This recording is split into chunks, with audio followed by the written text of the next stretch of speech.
Hello and welcome to Cartoonist Kayfabe. My name is Jim Rugg. I'm Ed Piscor.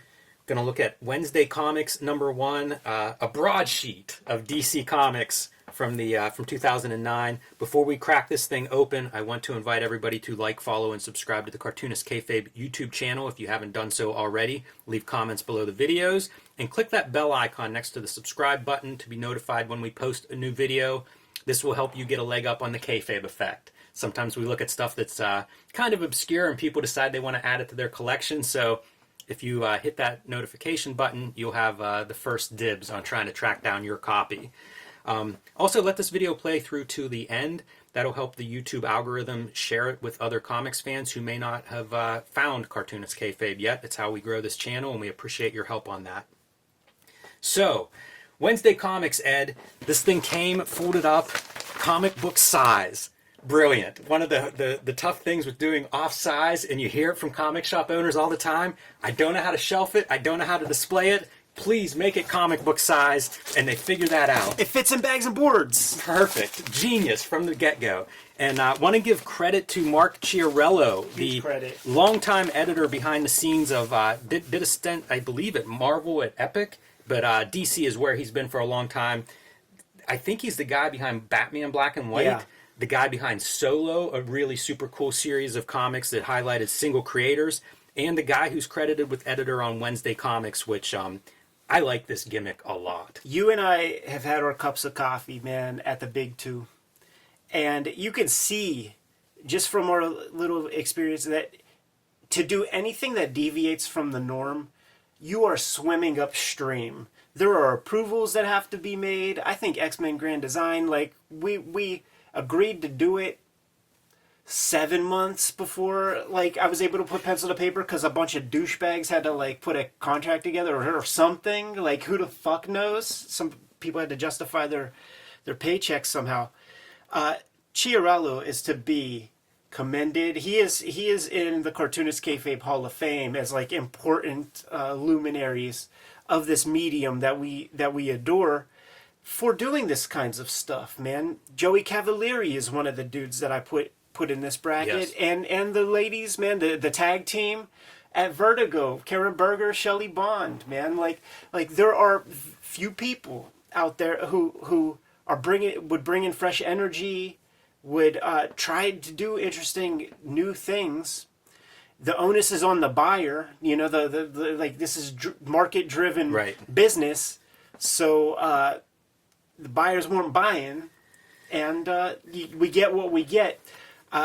Going through this again for the first time since 2009, is that? I ain't buying either. Oh, man. Well, I bought all 12 of them. I mean, I have all 12. We're talking content stuff. Yes. Man. This is, there's so much stuff here to kind of unpack. You know, we'll start with the cover features, Batman. Brian Azzarello, Eduardo Risso, they were doing 100 Bullets at the time. Yes. And a very successful Vertigo series, a crime series. The chance to get them on Batman seems super smart on DC's part. Absolutely. And leads off with the cover story. What is interesting to me, and I'm gonna keep diving, not a whole lot happens here. This guy is supposed to be murdered at midnight, and Gordon calls him Batman kind of too late. There were no demands on the ransom. Here's what I will say. Like, you have an opportunity here with these broadsheets, and this will go along with everything. You need to get a good one on there, like, not just in terms of, like, a level of craft. You need to get the Batman money shot. These are comic book makers who don't have a vocabulary for comic strips, for that weekly distribution mechanism of one page. And that is the fault of almost 100% of these, with a few exceptions. Yeah, and probably the way to review this is to actually read all of them and go through it that way, because these are very much like introduction strips, so you don't get a lot of info in any of these. And I would point people to, we did a big Nemo overview recently, and I would point people to that, Little Nemo and Slumberland, like the first great Sunday comic strip. And it's a different tool set. This is so different than a comic book. This is mission accomplished. This might be one of the best. This is like Dave Gibbons as writer is opting to go the Hal Foster route, which, hey man, pretty successful strip there. I'm tasked with doing a comic that's one strip per week or month or whatever this is, what are the best of those strips? It's adventure strips. What should I do? Okay, I'll do a Hal Foster riff. Makes a lot of fucking sense. Because, like, when I see shit like this, it's just like, what the fuck? It makes you respect... This stuff makes you respect the limited palette and the poppy saturated colors of old comics. Because this is not white. This is not white paper. This is like gray paper. Right. And now you're doing modeling and stuff. This is diarrhea. Like, they tried hard. You could tell they tried fucking hard, man. And you almost can't see it. Yeah, I'm looking at how it shows up on screen. Another piece I really like for the Kamandi is the Jack Kirby. Because we get these, like, created bys on all of these different strips, which is very nice. But I love the way they treat Kamandi's created by piece. And I think Ryan Sook is probably doing colors here because we don't see another color credit. So I'm assuming that that's his choice on this palette, which I agree with you looks great. Even seeing like the sunlight on the water between the buildings, the canyons and the buildings. And this is right out of Kamandi like a lot of Kamandi #1 on the page here. Yeah, like the Hal Foster, like the washes and stuff are it's that illustrative stroke, it's not like job or hack work type stuff. So this is, for my money, like one of the best in this book. It's really good coloring because, again, like here we go into this room, it's another color palette. Yeah. Which makes total sense because the light's going to be different inside of that room. Yeah. Yeah, a lot of subtleties there. Not a great money shot for your hero. No. And then there's the people who have the idea to just cram story. Like, you have this big canvas, let's just cram lots of story in there. And that's an approach that people take. They do. I like the origin treatment here. You get everything you need to know about Deadman in your title block. I think that's effective. Again, as a chapter 1, some of these characters, you do need to bring them up to speed. Interesting, some of these creators I am just not familiar with, like Vinton Heuck. Yeah, no idea. Be curious to see people fill in some of these gaps. It's good looking stuff. Definitely in like the kind of Bruce Timm, Darwin Cook kind of school. Yeah, I'm kind of curious. Reading this week makes me want to go back and reread these because I haven't looked at them since they came out. Mm-hmm. And so I'm kind of curious to go back and give them a new look. I think like the cover image switches, which strip gets the feature on the cover. So some interesting variations there. But you do start to see this pattern emerge. Like you get most of these stories, you're getting like one money shot of each of these characters. So what do you do with it and how do you make your strip look different than everybody else? I wonder, like, if the way to do this in a good team here, Kurt Busiek, Joe Quinones, came up in our interview with Kikuo, part of that group of RISD students that he was friends with. So pretty good pedigree there. The reading experience of this as a whole, like it's all coitus interruptus, really, because it's like it's all set up. And then it's over, and then it's all set up, and it's over, and there's no climax on any of it. So as a reading experience, it's just they're all part ones. Yeah, which the person the genius would have been the guy who did like part 7 or something. I thought that reading through this because you're exactly right. It's like kind of all set up intro. And if you think of like Sunday strips, they just weren't that way because you had new stuff coming in all the time. And that would have given it a little bit more of a texture. If this would have continued on, could you imagine if this was like an ongoing series and now we were in like year 13 or 14 and you were bringing in new people, new strips coming in and out, could have really created an interesting history there. But Neil Gaiman and Mike Allred on Metamorpho. So pretty good start. In terms of talent, I would expect this to be entertaining over time. And Allred's work is pretty well suited for this. It is, but man, like none of the color in almost any of this stuff. And Laura Allred has like colored his stuff on like the Atomic Pop. Yeah, they should have been. They should have had like that palette already worked out. Like this is the newsprint palette. Yeah, there's just something that it's the ink just isn't taken to the paper. Sean Galloway, I used to follow, liked his stuff. I think he might have done a Teen Titans fill-in or two. I think he probably went into animation, judging by this. I have no idea what's going on in this story. It's bad. It's If you look close though, I think it's drawn in pencil, which I like. That's early for trying to figure out digital color too, and I feel like these guys that did the thin lines were figuring out like all the modeling comes in the coloring. This is another interesting one, like one that I dig, the Paul Pope Strange Adventures. There's some good stuff in this. Colored by Jose Villarrubia, who colors a lot of his stuff. Yeah. Who's worked with Alan Moore and you know, pretty known colorist, writes about color online. You can read some of his thoughts on that. Some of the stuff that I think works well, and Pope has experience doing big pages, right? Had done some of these oversized books on his own under Horse Press. And I think you see that, you know, coming in with like round panels and some different panel shapes is nice.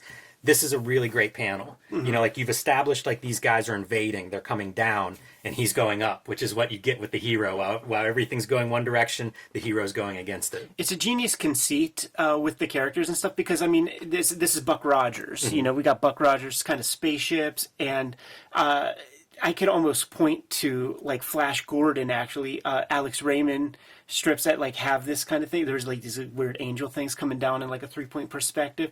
So it's good adventure strip fodder, and it feels right. This one feels a little bit muted to me as well. Oh, it is. I wonder about like, do they evolve? Like do they even get a chance to see them? I can't remember if this was published weekly or monthly. But if it was monthly, you would get to see it after a couple months, and I wonder if they changed their color palettes to accommodate paper. Should have listened to Klaus. Should have listened to Klaus' Apple commercial. The perfect skin texture is 20% magenta, 25% yellow. There is no blue, and that's why. Yeah. You see, and you can see like there are brighter colors that are available. You know, it just kind of depends on saturation. A lot of panels on all these pages. If somebody would have done a half-page splash, it really would have popped. That's what I'm saying. Like, you have this big piece of real estate, like use it. Don't just use it as an excuse to like squeeze more story in.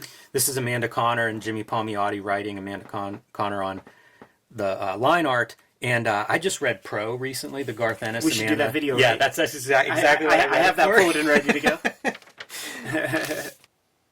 Cartoonist Kayfabe is brought to you by the comic books that we make. Red Room Trigger Warnings, issue number 1 is on the stands today. In the first week of April comes Red Room Trigger Warnings, issue number 2. That's the Pumpkins issue of Red Room. And of course, last year saw Red Room, the Antisocial Network. The idea for Red Room, it's murder on the dark web for fun and profit. Every issue is completely self-contained, and it is a gory splat fest, to say the least.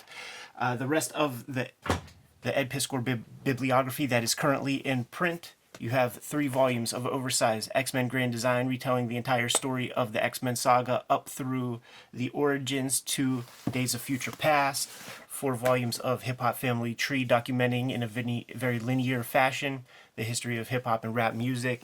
And WYSIWYG, Portrait of a Serial Hacker, charting the life of a computer hacker from the earliest days of high technology up to WikiLeaks. Out in stores now, Jim Ruggs, Heuck Grand Design Monster, issue 1, the first half of the Incredible Hulk lore, out on the stands as we speak. Various flavors. The Peach Momoko is coming out soon. How's that work, Jim? April 14th. It'll be in stores everywhere. April 16th. 40 pages an issue, documenting the history of the Incredible Hulk. There is a banger on every single page. Get it while it's hot. This thing is not going to be in the stores for long. And before you know it, comes Hulk Grand Design Madness with some very cool variant covers by Ed McGuinness and Jeff Darrow to kind of goose those bookshelves in your local comic shops. And the rest of the Jim Rugg bibliography in stores now. Plain Janes with Cecil Castellucci, and rapidly going out of print soon. If you see it in your comic shops, get your hands on it right away, man, because we don't know when this is going to be back in print. Street Angel, Deadliest Girl Alive. Get these numbers up high on those Amazon charts. We love seeing it. We thank you so much. We appreciate your patronage. And now that we're done paying the bills, let's get back to the video. Metal Men, Dan Didio writing, Jose Luis Garcia Lopez and Kevin Nowlan on art. This page doesn't stand out. You do see a lot of this kind of brownish muted colors, but I wonder, like, I know these guys are phenomenal, mm-hmm. and I want to see their 12 pages. Yeah. Because I'm sure there's some amazing stuff over time. But man, all the draftsmanship is so strong. These two team really well. I have a Batman couple issues that they do together. I think they've worked together several times, and I don't know. It's a perfect meshing of styles for my money. Wonder Woman by Ben Caldwell. And this is like the apex of like just get as much stuff on a page as you can. Yeah, this almost feels like your thumbnails of panels. What I like about it is no other page looks like this. Like we talk about lots of panels. If you're going to do lots of panels, do lots of panels. And wins that one. In a way, reminds me of Chris Ware. Coloring is tough. But I think that's like the fact that I feel I can say that about almost all these pages makes me think like adjust to the newsprint. Like give us a couple of strips where we see it in print, and then what do you do with it? I mean, getting that pure red, like it's clearly available. Like that's not even 100% yellow. Yeah. It's corny. How about the Kubert family? Adam Kubert writing and Joe Kubert drawing. Yeah. And I feel like this is like Joe coming home, man, because he comes from the adventure strips. Like when you go to the Kubert school, you're looking at on the wall, you're looking at Buck Rogers, and you're looking at Alex Raymond's, and you're looking at Hal Foster original art. So it's like he's coming home. Like that's the stuff he aspired to. That's the stuff that influenced him. So he gets to do a little bit of that. I do want to see these guys cut loose, and it's not just color. Like I also want to see them get used to working whatever size this canvas is, and then see like, well, how do they push those page layouts going forward? Flash, good color. I'll agree with you. And that red pops. Just that red, though. Like that's all. Just that red on the entire book is. I mean, it just shows you. That's probably close to 100% yellow. So the colors are available. They're just used to their computer monitors or something. It's like you just get that chemical color factory, like that legend, that Bible, that the mixtures, man, and just do those on this gray paper. It was worked out and perfected over 100 years of newsprint weekly comics. They figured it out, man. You're not bringing anything to the party except like just muted nothing. And also when we talk about like when you use the dots, you don't use a black line over top, which is what they did here. Like it's just a black line with the dot texture, and that creates that dissonance. This is the only comic I can think of that I've ever seen where the dots make me want to read the next installment, because he disappears using a dot process. And they don't do the dots everywhere. Like it's a choice that some of these are colored with dots. So there's a narrative dot connection. Right. Never seen that before. I also enjoy looking at these, like how they're treating their title pieces. And I think that Flash one's really good. It's simple, but it's really effective. Brian Stelfreeze and Walt Simonson. Stelfreeze doing the art, and I assume the color on this. There's some saturated color, like there's a lot of ink on these pages. Yeah, Stelfreeze, one of the guys that I really admire his coloring choices, and again, it makes me want to see like I'm going to dig these out and actually go through these this week, because I do want to see like many of these strips going forward, and I want to see what Stelfreeze does with this as he keeps working on it. Kyle Baker to me is the superhero here. We've been saying it, like give us that big shot, he delivers it. Also, if you just showed me this, I wouldn't have thought Kyle Baker, it shows his versatility as an artist. We looked at Plastic Man #1 that Kyle Baker had done earlier than this, and it's very digital. And I mean, this might be all digital as well, but a completely different approach to drawing, to superheroes, to these characters. Kyle Baker can kind of do anything. Yeah. And I think for my money visually, this is the one that sticks out to me. It's a good one. I remembered this before I even pulled this back out. I remembered like there's some money Hawkman in this thing. So it's the one that I remembered from 2009, and I would say like it's the one that stands out, side by side comparison to everything. Yeah. The ultimate thing is like the takeaway lesson, man, is that like computer color, like blending and all that kind of stuff doesn't work well on this kind of newsprint. Makes sense, because you figure this is a digital process, virtually all of this stuff. Yeah. And all of that is developed with different paper in mind. It's all done on coated stock. Like you see like the blend and stuff, and it looks cheap, but like that pure 100% value on that panel, that title panel, like that's salesmanship right there. Yeah. Yeah, I'm eager to check out more of this stuff. What a weird like strip of B-listers too, by the way. The Demon and the Catwoman. Like, did you just like pull some names out of a hat and you get the Demon and Catwoman together. Yeah, that is an odd couple, right? And you That's don't funny. And you don't even see the Demon. You just see Jason Blood. I wonder if they wanted Demon, Simonson, longtime Kirby fan or whatever, and DC was like, yeah, let's get Catwoman in there. You know, We're gonna need Catwoman somewhere. By the way, that's another problem. Like, it's Simonson and Stelfreeze. Come on, man, which Simonson? Yeah, that's true. Is I it- think is he was it Walt? writing Hawkman around that time, right? Is that right? Then like have no Chaykin idea. came in and did a couple of issues. It was very bizarre. But anyway, Wednesday Comics. What a wild experiment. Yes. And I think one of the ways to, if you're watching this at home and you're interested in these, there's a collection and it's oversized. So I think that's probably a good way to experience this. I love it as an artifact just because, in a weird way, I'm surprised there's not more of this. Like throughout comics history, it feels like this would have been a format that you might have been able to push on various publishers. I feel like I know how to make it work. I think I can make this kind of format work, man. But they had the raw ingredients, but there's just some tweaks that needed to be done. Here's the question for the Kayfabers. Do you fold this up and store it in your comics, or do you lay them flat and store them that way, like between artist editions, where you can kind of like flatten out your creases and stuff? I think I know the answer to that one. It's going into long boxes. You good to go, Jimmy? I am. Kayfabers, like, follow, subscribe to the YouTube channel, hit the bell. We'll notify you when new vids are available. It's out there, Jim. Hulk Grand Design Monster #1 in comic shops everywhere while supplies last. Hulk Grand Design Madness #1 coming to your comic shop in late April. So when you pick up Monster, tell your comic shop to reserve that Madness copy for you. And join me on patreon.com/JimRugg. Red Room Trigger Warnings is in stores now. 1 and 2 are on the stands as we speak. Going to be coming out on a monthly basis. Every issue completely self-contained. Murder on the Dark Web for fun and profit is the tagline to go along with Red Room Comics. And you could read every page before it hits paper on my Patreon, patreon.com/EdPiscor. $3 for the archive there. More than 200 pages of comics up there as we speak. Hit up my link tree. You can get to all those destinations. What else do we have, Jim? Subscribe to the Cartoonist Kayfabe e-newsletter at the links below this video. You can also find Cartoonist Kayfabe t-shirts and merchandise at the links below this video. It's another great way to support the Cartoonist Kayfabe channel. Jimmy, given those marching orders, will be on our way. Read more comics.